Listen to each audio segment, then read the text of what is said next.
I've had to do everything across the marketing spectrum. The one commonality was the audience that I was speaking to. Understanding how your audience reacts to what's important to you versus what's important to them is a blind spot in business. Paul Green's MSP Marketing Podcast. Extended interview. Hello, I am Mike Verret, and my business is called Verret Associates, and I show you how to talk about your business. And you are highly recommended to me to come onto the podcast, Mike, because you answer the question for businesses of how they can stand out and be different from their competitors. And we know that most MSPs really struggle with this. How do you stand out in a busy market where there are lots of people doing more or less exactly the same thing as you? So we're going to come on to that later on in the interview. Let's first of all learn more about you. So who are you? Where do you come from? And how are you an authority on helping businesses to market themselves and communicate better? Well, I'll start with I'm located in the United States, a bit north of New York.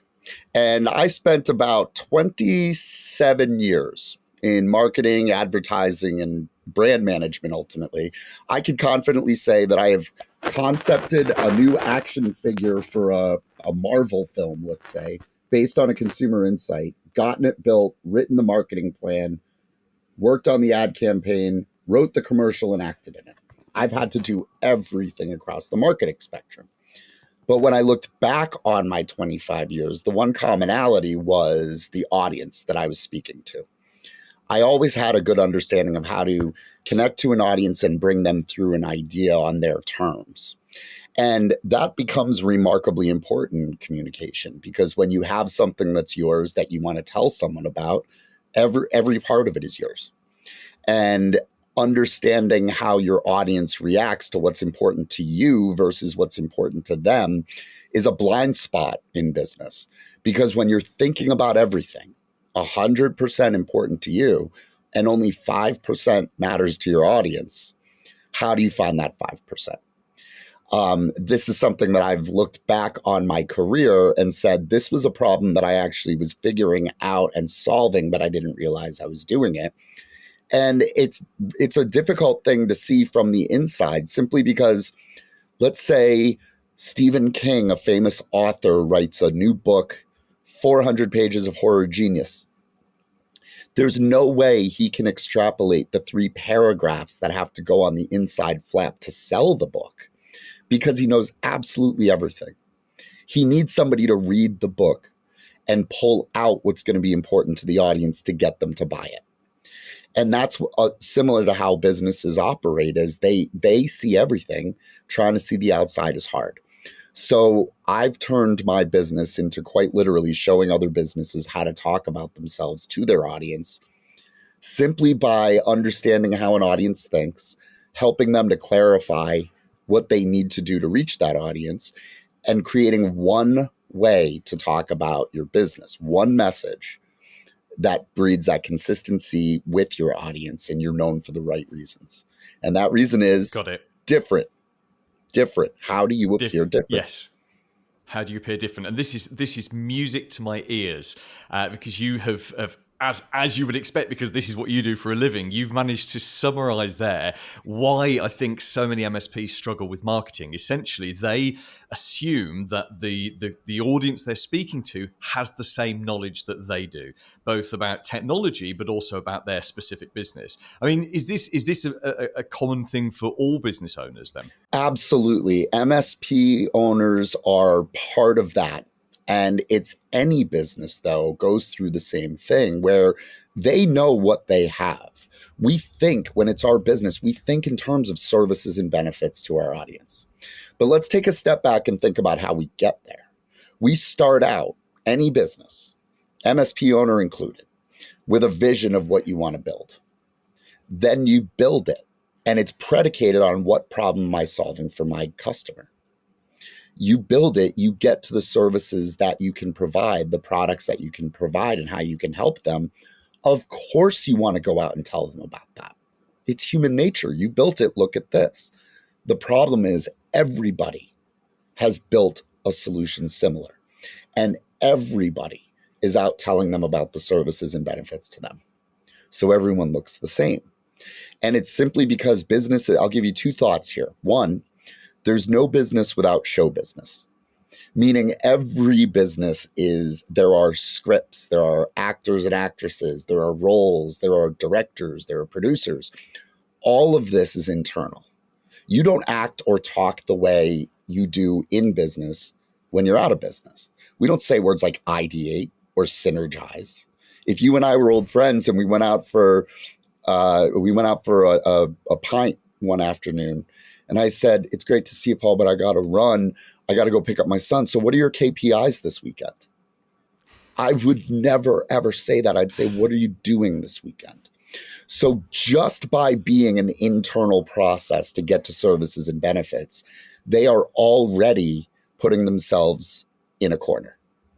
They're lagging behind because they don't attach the importance of that to their audience the right way. Now, the other thing to take away is an audience remembers one of three things: first, best, or different. That's it. That's what they will hold on to.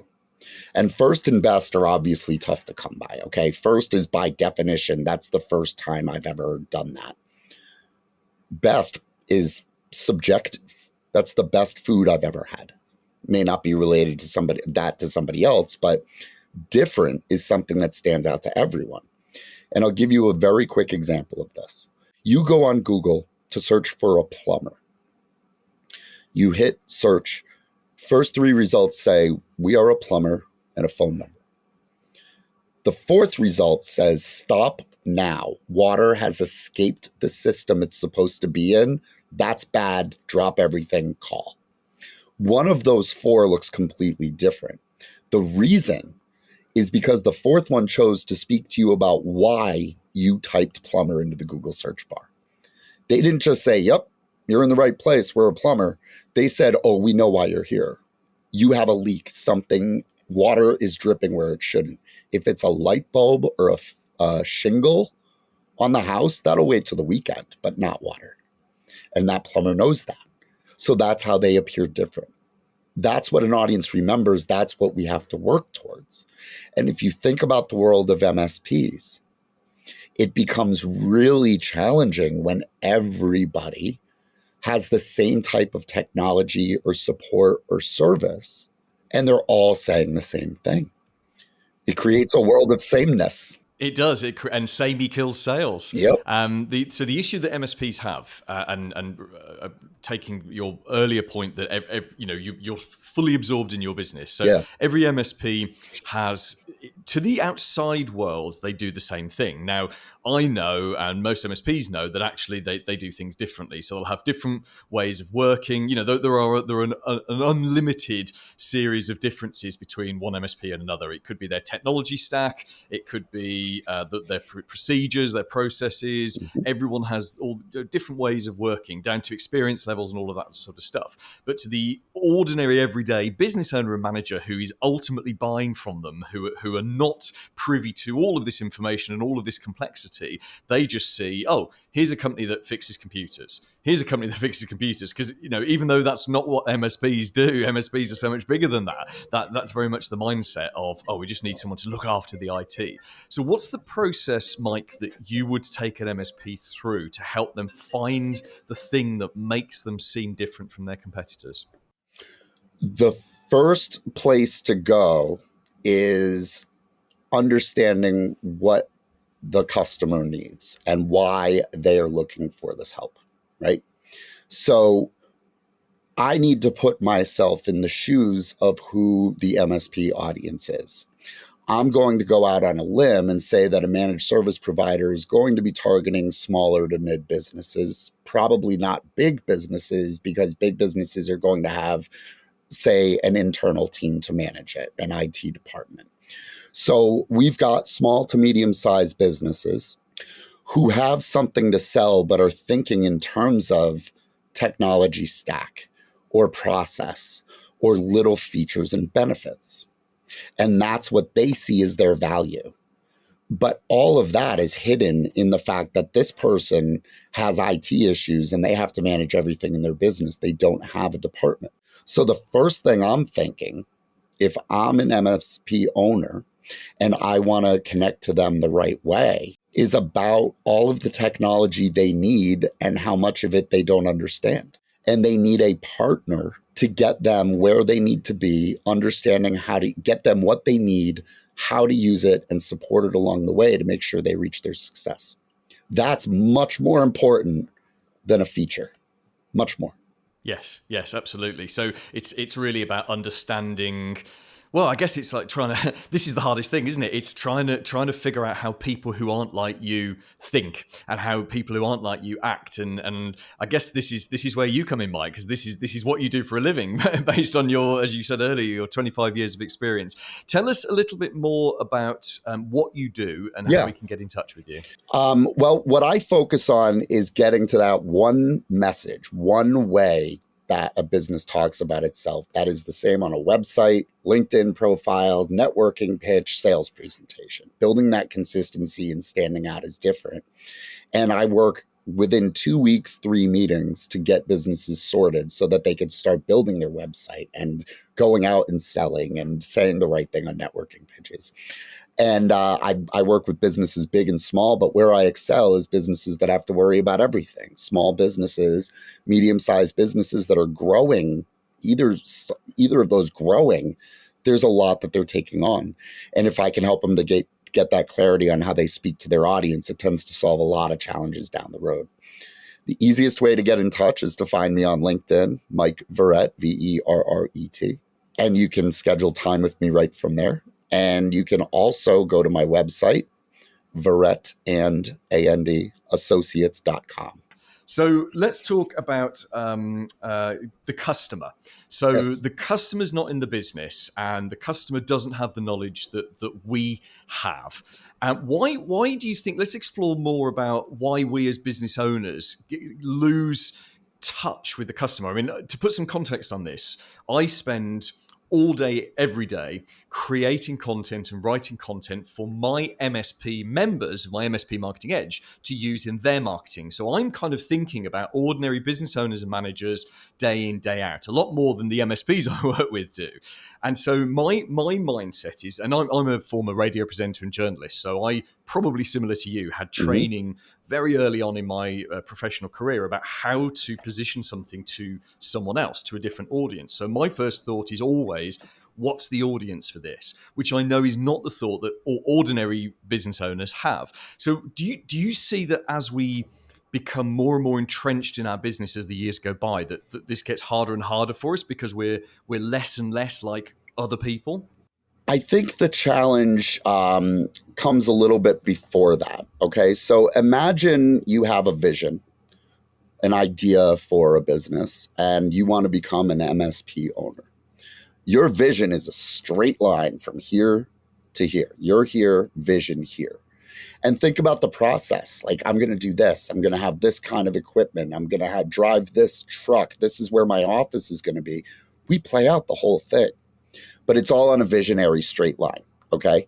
Meaning unimpeded view. The second we hit go on that vision, we erode that vision with a bunch of other stuff that we have to do to achieve it. Meaning, you start a business, you need a business name, you need a website, you need insurance, you need an accountant, you need to market, you need to sell. Oh yeah, you need to build the service. That costs money.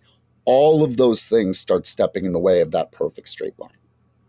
And what it creates is an ongoing internal dialogue for the business because you're always thinking about it. You're setting out with the idea of, I have a brilliant solution for this white space in a consumer or B2B market, and I'm going to do it. But then when you start doing it, it's a 24-hour to-do list cycle. And it's like, to use a very typical analogy, you can't see the forest for the trees. You're stuck in the weeds all the time. And you become very reactionary, meaning somebody will come and say, you should do this, you should do that. Why don't you try this? You're ready to listen because it sounds like somebody's helping you, but it doesn't mean it's right for you. All of this is generated by the fact that you're trying to get to your vision and you're finding out that it's a bunch of erratic stopping points and stepping stones. And it creates that fog. The internal dialogue, a lot of what we're talking about, like SaaS, SaaS, software as a service. I just found out what that means 8 months ago. I've just heard people throw it around, and I'm smart enough to associate it with whatever they're showing me.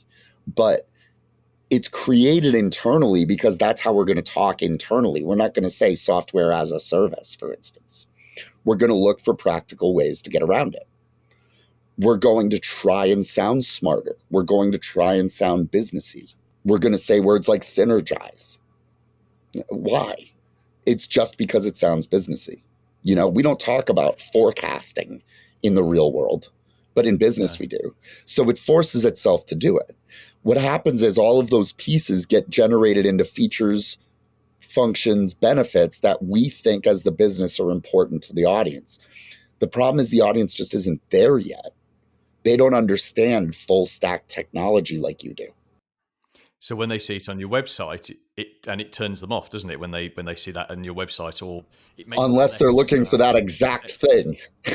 Yeah, unless they're looking for that exact thing, they're like, "Yep, there it is. I found it." And I'll challenge any marketing or branding or advertising organization to tell you they can get that effect every time. That doesn't happen. That's just right place, right time. No, it doesn't. And this is why you mentioned in the podcast interview that you assumed most MSPs were after certain size businesses, because you're quite right. When a business gets to a certain size, it has an internal IT person or team.